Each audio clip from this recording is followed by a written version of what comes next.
This sticks, which I've been working upon for the last 5 years, is going to be the one stick which my successor will carry, and it will end in a sharp point.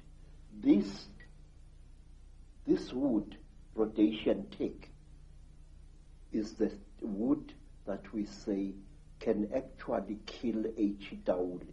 And where the chitauli are found, you find Rhodesian teak or any other teak trees either being felled in large quantities or being pushed over by elephants.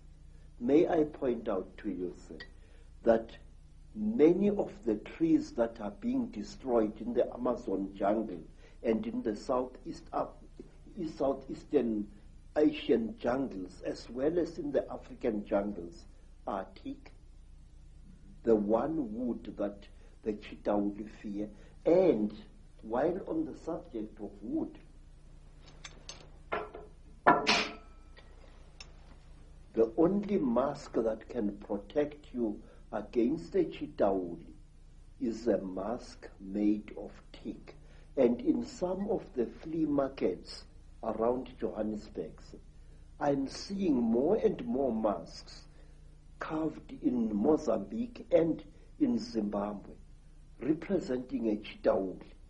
The eyes are huge, round, with slits through which a person can see, and the lips are non-existent, and so is the nose. I've seen hundreds of such masks being sold by curio sellers in the streets. One of the other things that comes up in terms of the way they look is the domed head. Now, I was in Egypt recently and saw depictions of Nefertiti and the Akhenaten family, and they had big domed heads. Is this a connection? Yes, sir. You see, we human beings tend to imitate those creatures that we call gods. It's going on even now. When African women saw white people, they named them Abelungu, which literally means the gods. And today, in America and in Africa, black women and some black men are going out of their way to give themselves hair which is European and not African in character. Now this thing it dates back thousands of years. First of all, the one race of the Chitauri, the ones that are called Nomo or Nomo by the Dogoni people, are depicted as having beard-like growths of the same type that look like the beards of Egyptian pharaohs. They are shown having, it is said that when a Chitauri gets very old, after tens of thousands of years, he or she develops a bone-like growth under the chin which twists around like the horn of that kind of fish-like creature I saw in Europe in a picture called a narwhal. And this thing curls up this way. Now, Egyptian pharaohs used to wear beards like that. And some African kings wore beards like that, real beards or even false beards made out of ivory or out of the tusk of a warthog. And there was a time definitely in history when African kings as well as Egyptian pharaohs went out of their way to imitate the appearance of the Chitauri. queens like Nefertiti had their faces misrepresented by the court painters. They looked exactly like the Chitauli as near as possible. The high cheekbones, the drooping chin, the unusually large head. African sangomas, African inyangas, ancient Egyptian pharaohs, all of them used to wear headdresses that made their heads look much larger than they actually were.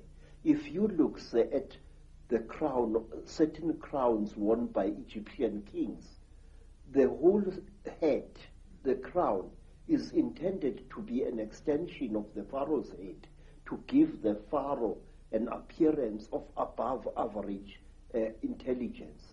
In Africa, we had kings who favored headdresses made out of the scrotums of elephants or rhinoceroses or even buffaloes.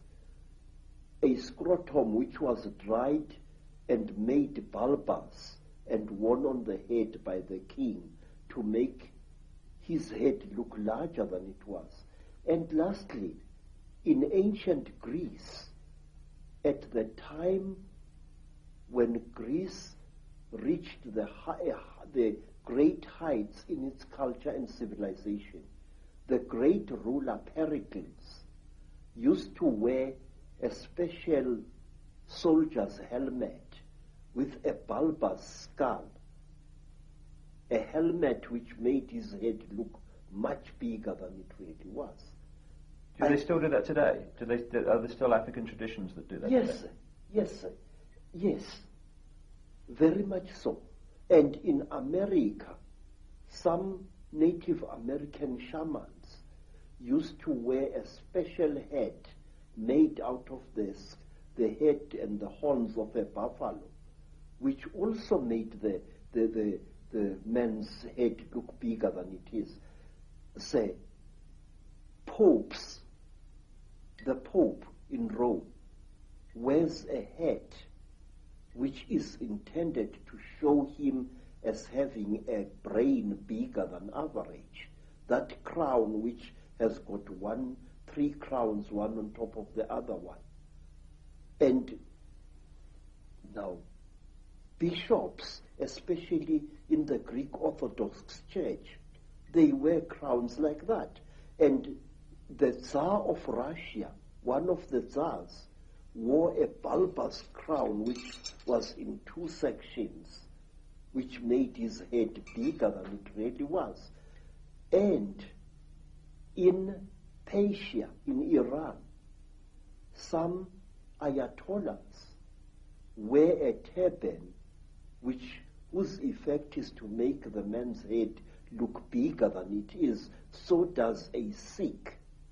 And so, for that matter, do the ancient priests of Israel. They also wore an onion-shaped headdress, whose impression was to give him an above size head. Aren't there also traditions in which they manipulate children's heads as they're growing so that they become more bone-like? Yeah. During my travels in Africa, I came across an amazing people whom you must visit. They are called the Mangbetu people, and they live near Lake Rudolph in Central Africa. They are a beautiful, aristocratic people. And what they don't know about the universe is just not worth knowing. The Mangbetu people believe that an elongated skull with a flattened forehead pleases the gods. They flatten the skull